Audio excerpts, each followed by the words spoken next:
Good morning students. आज भौतिक विज्ञान में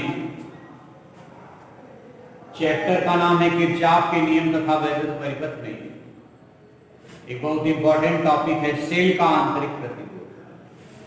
सेल का आंतरिक प्रतिरोध,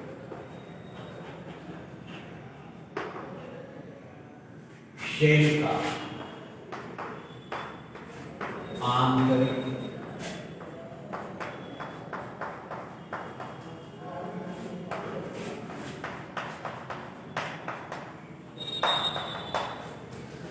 हम जानते हैं कि प्रतिरोध का मतलब होता है धारा के मार्ग में आने वाली रुकावट।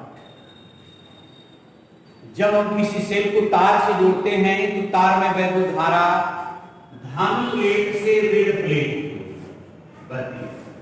कहां? धन प्लेट से ऋण प्लेट की ओर बहती है और सेल के भीतर उसी घोल में यह ऋण प्लेट से धन प्लेट,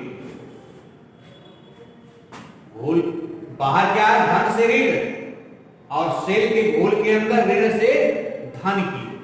जिस प्रकार तार जो है परिपथ के बाहर, ये जो तार है परिपथ के बाहर प्रतिरोध उत्पन्न करता है, उसी प्रकार सेल के अंदर जो सेल के घोल भी हैं वो भी धारा के मार्ग में रुकावट डालते हैं, जिसको हम कहते हैं सेल का आंतरिक प्रतिरोध।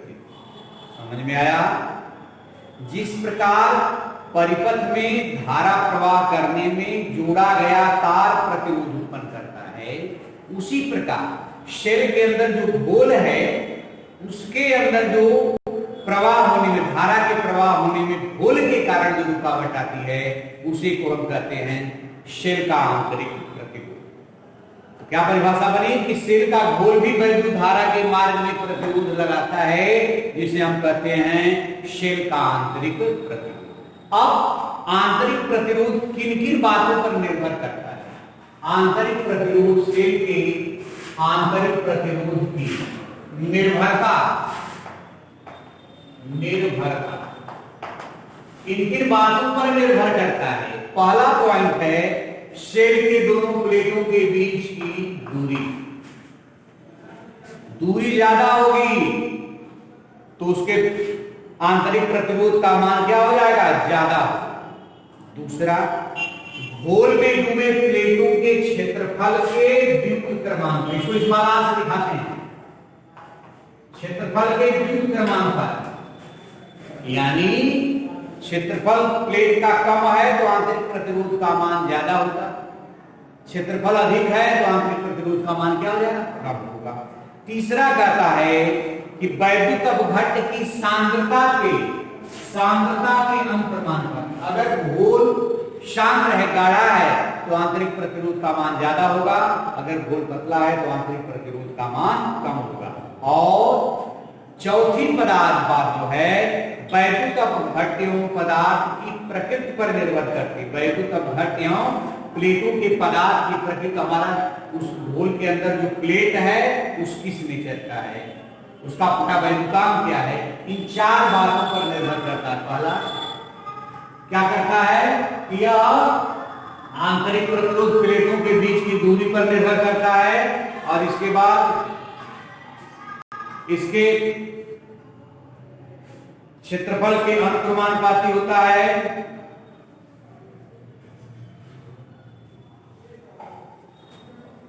और उसके सांद्रता के अनुक्रमानुपाती होता है। हमारी तरह बदल रहे। अब आती है बात सेल के टर्मिनल विभवांतर विद्युत वाहक बल तथा आंतरिक प्रतिरोध में संबंध। सेल के टर्मिनल विभवांतर,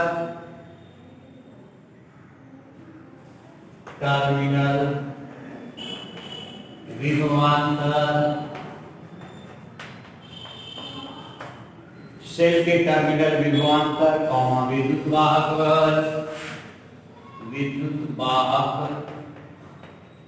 बल तथा आंतरिक प्रतिरोध में संबंध। बहुत इंपॉर्टेंट सूत्र है, इसमें सवाल मिलेगा।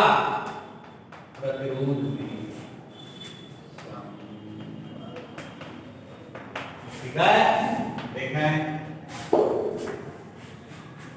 कोई सेल है जिसका विद्युत वाहक बल कैपिटल E है, आंतरिक प्रतिरोध R है, टर्मिनल विभवांतर कितना V है।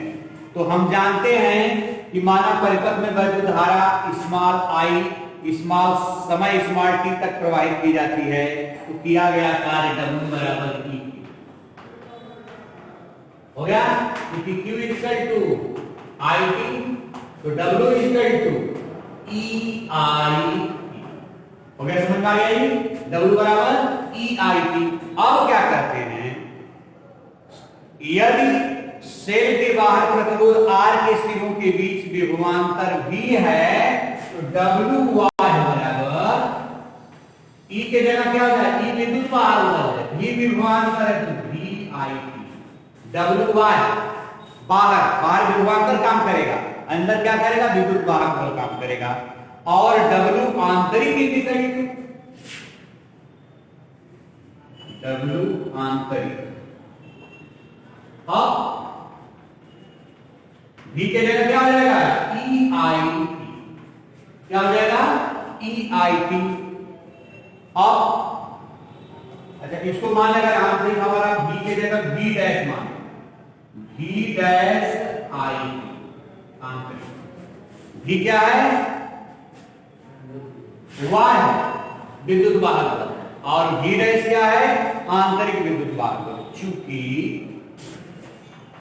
V डैश चूंकि अंदर काम कर रहा है, आंतरिक प्रतिरोध स्मॉल R है, अगर बाहर आता तो V इक्वल टू IR होता, मान रख देंगे, तो W आंतरिक बराबर मान रखिए IR इंटू IT बराबर I स्क्वायर R।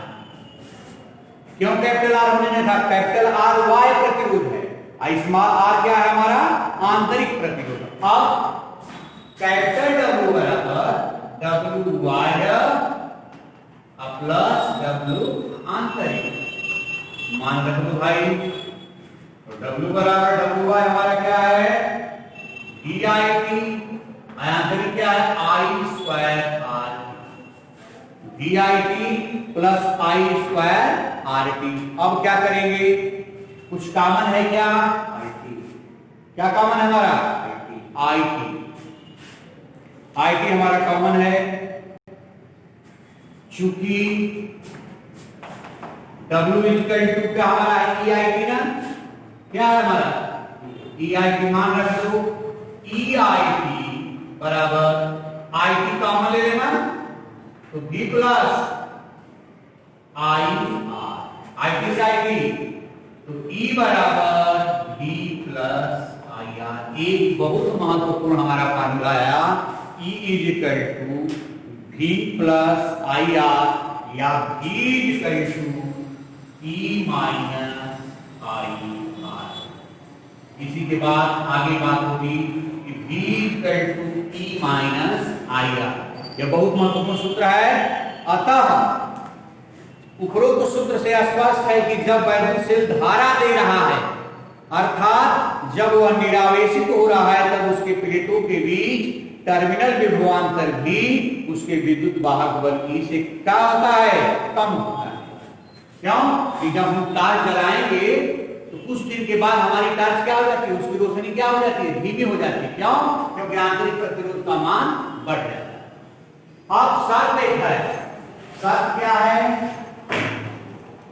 यदि I बराबर 0, यानी आपने सेल खरीद लिया और उस सेल का उसके जो टाइम पीरियड है एक्सपायर का, उसके अगर आप यूज नहीं कर रहे हैं तो क्या हो जाएगा, V बराबर E, जितना उसका विद्युत वाहक बल होगा उसके वोल्टेज की क्या हो जाएगा, बराबर हो जाएगा।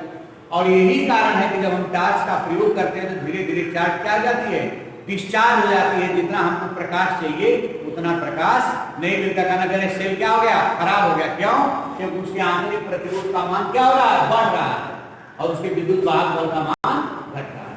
तो यह आज की टॉपिक है, आगे इसी पर हम लेंगे, इसी के आगे और बढ़ाएंगे। यह सब हो गई V बराबर E। बहुत बहुत धन्यवाद। इस पे आपको न्यूमेरिकल मिलेंगे, न्यूमेरिकल लगाइएगा।